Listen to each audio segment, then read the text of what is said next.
Welcome to the Portable Classroom Max program. Adverb, adverbial clause, conditional, the second conditional. Today we are going to talk about the second conditional, the if clause. Like the first conditional, we use if in the second conditional. First, let's talk about the form of the second conditional. You can see that we use if with the past tense, like the example over here, if I were rich. You can see that sentence is written in the past tense. And for the other half of the sentence, we use would, could, or might with the base verb. Like, I would try to help as many people as possible. You can see that would with the base verb. You can use could with the base verb or might with the base verb.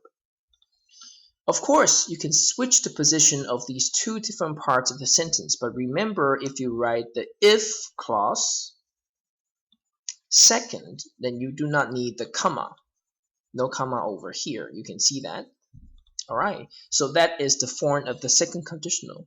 But the biggest problem, the most imminent question is, when do we use the second conditional? You can see that here is the definition and is the when that we have to use the second conditional. We use the second conditional when we imagine something that is not true. So which means whatever it is that we talked about is not true. We imagine that, and it's not true at the moment. First, let's take a look at the examples down below.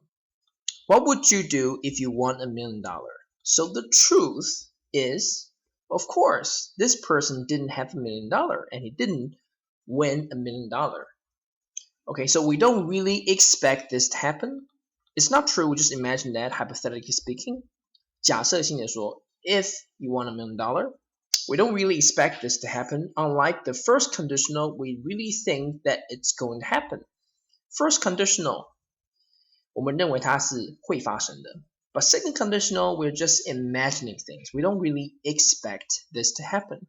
And it's not true at the moment. So what would you do if you won $1 million? It's a hypothetical question. 这是一个假设性的讲法. It's not true, and it's not like you're going to do that. Look at the second example. If I were rich, I would try to help as many people as possible. Again, you're not rich. This person is not rich. Hypothetically speaking, if you were rich, what would you do? Alright? So, I don't really expect this to happen. I'm not going to try to earn as much money as possible. I'm not going to be rich. I'm just saying that if I were rich, I would try to help as many people as possible. Alright? Let's take a look at an example. Look at this sentence. If you had a house, what would you do? Well, the truth is this person doesn't have a house. And it's not like he's going to buy a house tomorrow. But hypothetically speaking, 假设性说, I'm imagining things. If you had a house, you can see that if, with the past tense sentence, what would you do? Would, with a base verb. So it's a hypothetical question. We just talk about it. We imagine what's going to happen, but we don't really expect this to happen. And the person will probably answer, if I had a house, which means this person at the moment doesn't have a house. I would move in with my family.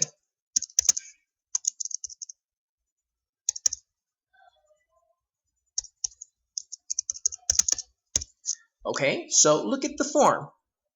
Past tense, after if clause, would, with the base verb, for the other half of the sentence. So remember, we use the second condition to talk about something that we do not really expect it to happen. It's a hypothetical question.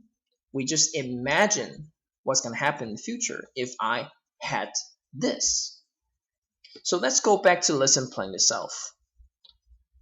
Here is a notice, and this is very important because in the second condition, we do not use the past tense be verb was. We always use were. In the second condition, the past tense be verb is always were. Look at this example over here. If I were, it's correct. We do not say if I was. If he were, it's correct in the second condition. We do not say he was.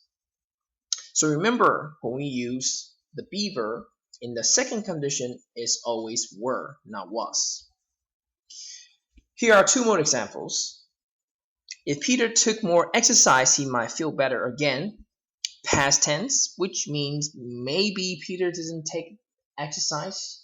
He doesn't take enough exercise. So if he did, he might feel better. But it's not like I expect that to happen. Okay, so maybe Peter's very fat or something. He's very chubby, and you think that, well, if he took more exercise, he might feel better. So it's possible that he would feel better if he did that. Number two, if it stops raining, we could go out, which means it's raining outside right now. But hypothetically speaking, we could do this if it stopped raining. So we will be able to go out. Now look at this. Stop. Past tense with the if clause and could with the base verb. So basically we use the second condition to talk about that something that we do not have right now or something that is not true right now. But if it were like this, we would, we could, or we might do something else. All right, and here is a comparison between would and will and be going to. You can check it out if you want to know the differences between the three words. Thank you for watching this.